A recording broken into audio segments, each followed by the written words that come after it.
Hello बच्चों, स्वागत है आपका हमारी यूट्यूब चैनल में। बच्चों, क्लास 10th के जितने भी स्टूडेंट हैं जिनका आज हिंदी का पेपर हुआ है उसका सॉल्यूशन हम देखने वाले हैं, तो वीडियो को बिना स्किप किए लास्ट तक देखते रहिए। चैनल पे नए हो तो चैनल को सब्सक्राइब जरूर कर ले, क्योंकि आपके जितने भी पेपर होंगे उनके मॉडल पेपर, इंपॉर्टेंट क्वेश्चन और लास्ट में सॉल्यूशन आपको इस चैनल पर मिलते रहेंगे। तो आप इस वीडियो को भी जल्दी से जल्दी अपने दोस्तों को ज़रूर शेयर कर दें, जिससे वो भी अपने आंसर है वो मिला ले कि उनके कितने क्वेश्चन है वो सही हो रहे हैं। तो इसमें देखो आपका जो पेपर आया है वो आपने सबने किया है। तो स्टार्टिंग में देखो आपका जो फर्स्ट क्वेश्चन है इसमें आपको अपठित गद्यांश दिया हुआ है, इसको पढ़कर आपको पूछे गए प्रश्नों के उत्तर देने हैं। तो इसमें देखो मैं गद्यांश को इसको पढ़ने वाला नहीं हूँ, क्योंकि डायरेक्ट मैंने आंसर देख लिए हैं। आंसर डायरेक्ट बता देता हूँ, क्योंकि आपका जो आगे पेपर होने वाला उसकी आपको तैयारी करनी है, इसमें ज़्यादा टाइम वेस्ट आपको नहीं करना है। तो इसमें देखो पहला जो क्वेश्चन है, उपयुक्त गद्यांश का उचित शीर्षक क्या है? तो उपयुक्त गद्यांश का उचित शीर्षक है भय। उसके बाद देखो, एक देश को दूसरे देश से भय के कारण हो गए हैं।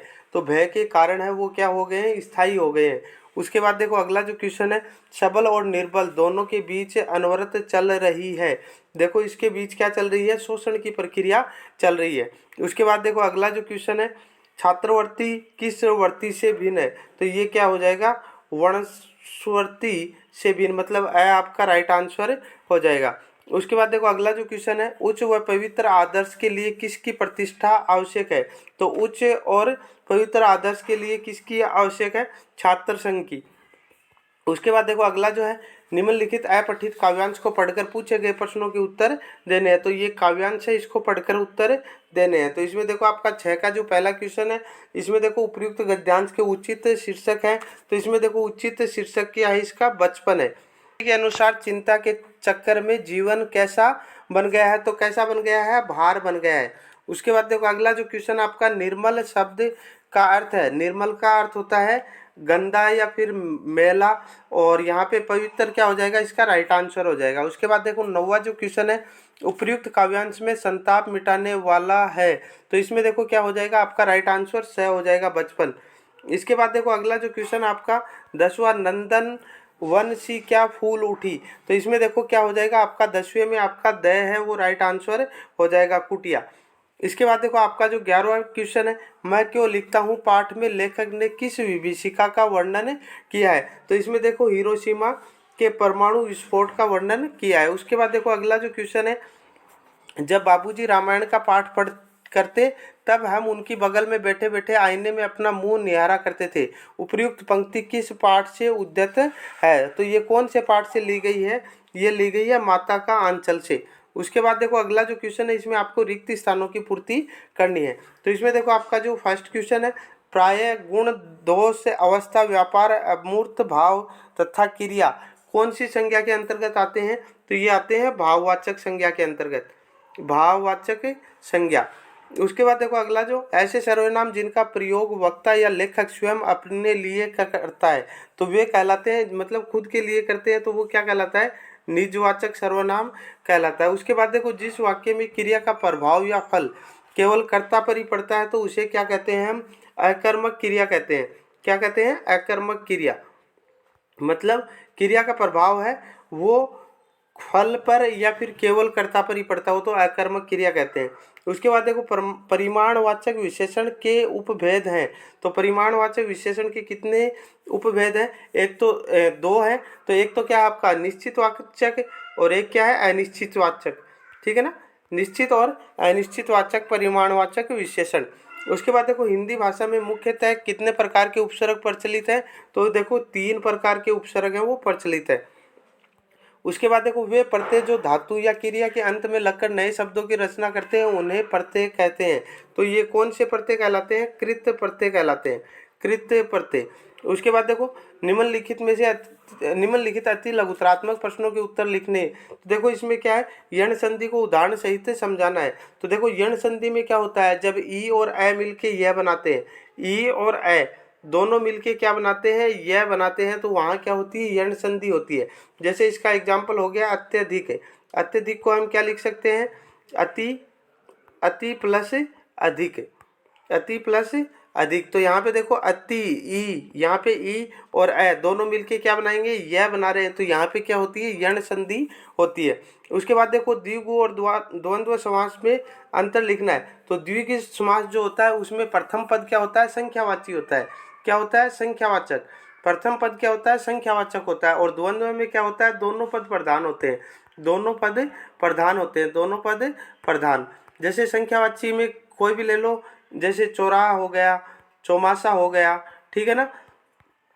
उसके बाद देखो द्वंद्व समास की बात करें तो हम क्या हो गया, माता और पिता, बीच में जो डेश लगता है, स्लेश जिसको हम बोले, तो माता पिता, तो ये क्या होता है आपका, द्वंद्व समास होता है। उसके बाद देखो कीचड़ उछालना मुहावरे का अर्थ है। तो कीचड़ उछालना क्या होता है, बदनाम करना, बदनाम करना। उसके बाद देखो अगला जो क्वेश्चन आपका, एक के साधे सब सधे, सब साधे सब जाए, लोकोक्ति का अर्थ आपको लिखना है। मतलब पहले एक काम पूरा और बाद में दूसरा। मतलब देखो एक के साधे सब सधे, सब साधे सब जाए। देखो एक सद जाए तब दूसरा भी सारे सद जाए, और सब साधे सब जाए। मतलब एक काम होने से सारे के सारे काम हो जाते हैं। तो वो क्या कहलाता है आपका, एक के साधे सब सधे, सब साधे सब जाए। उसके बाद देखो बाल गोविंद भगत पाठ के माध्यम से लेखक ने क्या दर्शाया है। तो इसमें लेखक ने दर्शाया है साधारण जीवन जीने के बारे में, साधारण जीवन जीने की शिक्षा के बारे में बताया है। साधारण जीवन जीने की शिक्षा के बारे में बताया है, जीने की शिक्षा के बारे में।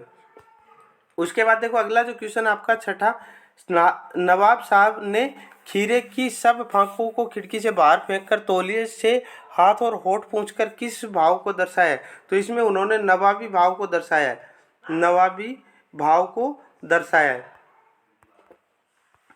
नवाबी भाव को दर्शाया कि मतलब एक नवाब है वो किसी भी तरह से कुछ भी कर सकता है। उसके बाद देखो सातवां जो क्वेश्चन है आपका, मानवीय करुणा की दिव्य चमक इस संस्मरण किसके संबंध में है।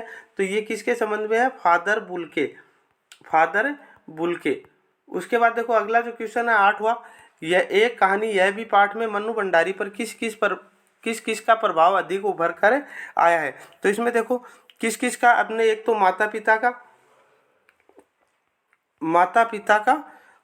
माता पिता और एक जो शीला अग्रवाल मैडम थी उनका प्रभाव निकल कर आया, शीला अग्रवाल। उसके बाद देखो अगला जो क्वेश्चन है, गोपियों ने हारिल की लकड़ी किसे कहा है। तो हारिल की लकड़ी कहा है श्री कृष्ण को। किसको कहा है, श्री कृष्ण को। उसके बाद देखो अगला जो क्वेश्चन है आपका, मोतिन की ज्योति मिलियो मल्लिका को मरकंद का भाव स्पष्ट करना है। तो इसमें देखो क्या बताया गया है कि राधा का जो मुख सौंदर्य है वो इतना तेज है कि उसी के कारण मोतियों का प्रकाश और मल्लिका फूल को खुशबू और सफ़ेदी मिलती है। तो इस टाइप से आपने कोई आंसर लिखा है वो आपका राइट हो जाएगा। उसके बाद देखो 11वां जो प्रश्न है, खैरियत चाहते हो तो अपना यह कफन लेकर यहाँ सीधे चले आओ। उपयुक्त वाक्य किससे कहा है। तो ये दुलारी ने टुन्नू से कहा था। किसने, दुलारी ने और टुन्नू से कहा था। उसके बाद देखो अगला जो क्वेश्चन आपका, दरअसल मंत्र मुग्ध सी मैं तंद्रिल अवस्था में थोड़ी दूर तक निकल आई थी कि अचानक पाँव पर ब्रेक सी लगी, जैसे समाधिस्थ भाव में नृत्य करती किसी आत्मलीन नृत्यांगना के नुपुर अचानक टूट गए हैं, लेखिका ने ऐसा क्यों कहा। तो ये बड़ा क्वेश्चन है, इनके आंसर आप देख लेना। इसके बाद देखो जो भी क्वेश्चन है इनको आप देख लेना, आप पेपर आपके पास ही है, ठीक है ना। तो इनके बारे में मैं ज़्यादा टाइम वेस्ट नहीं करूँगा, छोटे क्वेश्चन है वो मैंने बता दिए, उनके आंसर आप मिला लेना। इसके अलावा भी किसी क्वेश्चन में आपको अगर प्रॉब्लम आ रही हो तो कमेंट बॉक्स में बता देना, उसका आंसर है वो मैं आपको बता दूंगा। तो इस तरह से आपके टोटल ये क्वेश्चन आए थे 23 और इनके आंसर आपने कर ही दिए होंगे। फिर भी कोई प्रॉब्लम आ रही हो तो कमेंट बॉक्स में बता देना। तो सभी स्टूडेंट्स को ये जो पेपर हुआ है इनके लिए बहुत बहुत शुभकामनाएं, और अपना जो नेक्स्ट पेपर हो रहा है उसके लिए बेस्ट ऑफ लक। उसका सोशल साइंस का जो पेपर है वो मैंने अपलोड कर दिया, उसको भी आप देख सकते हो, आपका पेपर पैटर्न है वो किस टाइप का रहने वाला है। तो मिलते हैं नेक्स्ट वीडियो में, तब तक के लिए धन्यवाद।